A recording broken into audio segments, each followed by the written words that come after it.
വരുന്ന നിയമസഭാ തെരഞ്ഞെടുപ്പ് മുന്നണികളെ സംബന്ധിച്ച് വളരെ പ്രധാനപ്പെട്ടതാണ്. ഭരണ തുടർച്ചയ്ക്കായി LDFും ഭരണം പിടിച്ചെടുക്കാൻ UDFും കരുത്തുകാട്ടാൻ NDAയും കിണഞ്ഞു പരിശ്രമിക്കും. ഏത് വിധേനയും അധികാരത്തിലെത്തുക എന്നതാകും ലക്ഷ്യവും. അതുകൊണ്ട് തന്നെ നിലവിൽ ജയിച്ചു വന്നിട്ടുള്ളവരിൽ വിജയസാധ്യതയുള്ളവർക്ക് പാർട്ടികൾ വീണ്ടും അവസരം നൽകാൻ ഇടയുണ്ട്.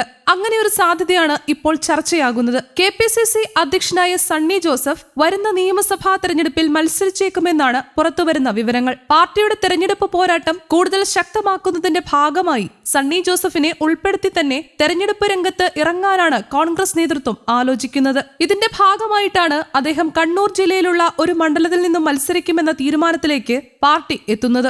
നിലവിലെ സാഹചര്യത്തിൽ പേരാവൂർ മണ്ഡലത്തിലാണ് സണ്ണി ജോസഫിന്റെ സ്ഥാനാർത്ഥിത്വം സംബന്ധിച്ച ചർച്ചകൾ ശക്തമായി ഉയർന്നുവരുന്നത്. മണ്ഡലത്തിലെ പ്രത്യേക രാഷ്ട്രീയവും സാമൂഹികവുമായ സാഹചര്യങ്ങൾ കണക്കിലെടുത്താണ് ഈ നീക്കം.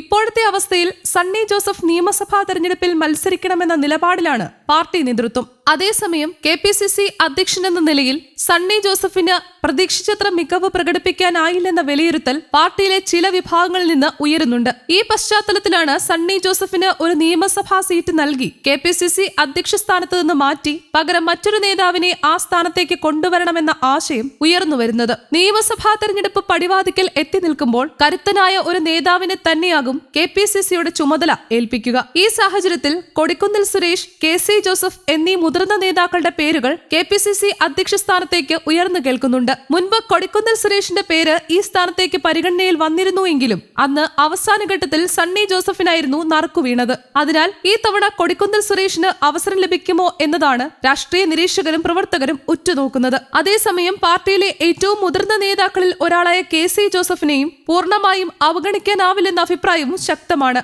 പാർട്ടിയുടെ വരാനിരിക്കുന്ന നിയമസഭാ തെരഞ്ഞെടുപ്പിലേക്കുള്ള മുന്നേറ്റത്തിന് ശക്തമായി നേതൃത്വം നൽകാൻ കഴിവുള്ള ഒരാളെ അധ്യക്ഷ സ്ഥാനത്ത് നിയോഗിക്കണമെന്നതാണ് പ്രവർത്തകരുടെ പൊതുവായ ആവശ്യം. ഇവരെ കൂടാതെ നേരത്തെ KPCC അധ്യക്ഷ സ്ഥാനത്തേക്ക് പരിഗണിച്ചിരുന്ന മറ്റൊരു പ്രധാന പേര് ആന്റോ ആന്റണിയുടേതായിരുന്നു. അവസാന നിമിഷത്തിൽ നഷ്ടമായ KPCC അധ്യക്ഷ പദവി ഈ തവണ ആന്റോ ആന്റണിയെ തേടിയെത്തുമെന്ന പ്രതീക്ഷകളും നിലനിൽക്കുന്നുണ്ട്. സീറോ മലബാർ സഭയുമായും മറ്റ് ക്രൈസ്തവ സഭകളുമായും ആന്റോ ആന്റണിക്കുള്ള അടുത്ത ബന്ധങ്ങൾ മധ്യ കേരളത്തിൽ UDFന് രാഷ്ട്രീയമായി ഗുണകരമാകുമെന്നായിരുന്നു കോൺഗ്രസ് നേതൃത്വത്തിന്റെ കണക്കുകൂട്ടൽ. എന്നാൽ വീണ്ടും ആന്റോ ആന്റണിക്ക് അവസരം ലഭിക്കുമോ എന്ന സംശയം ഇപ്പോഴും നിലനിൽക്കുന്നുണ്ട്.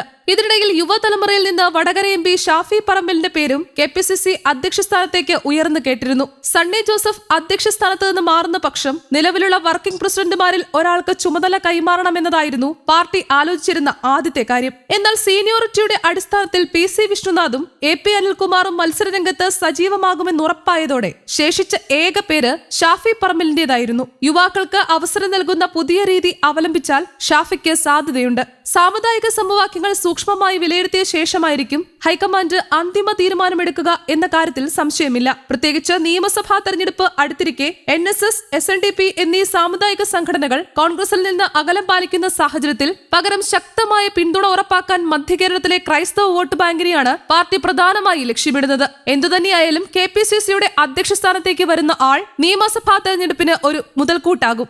News desk, Kerala Kaumudi.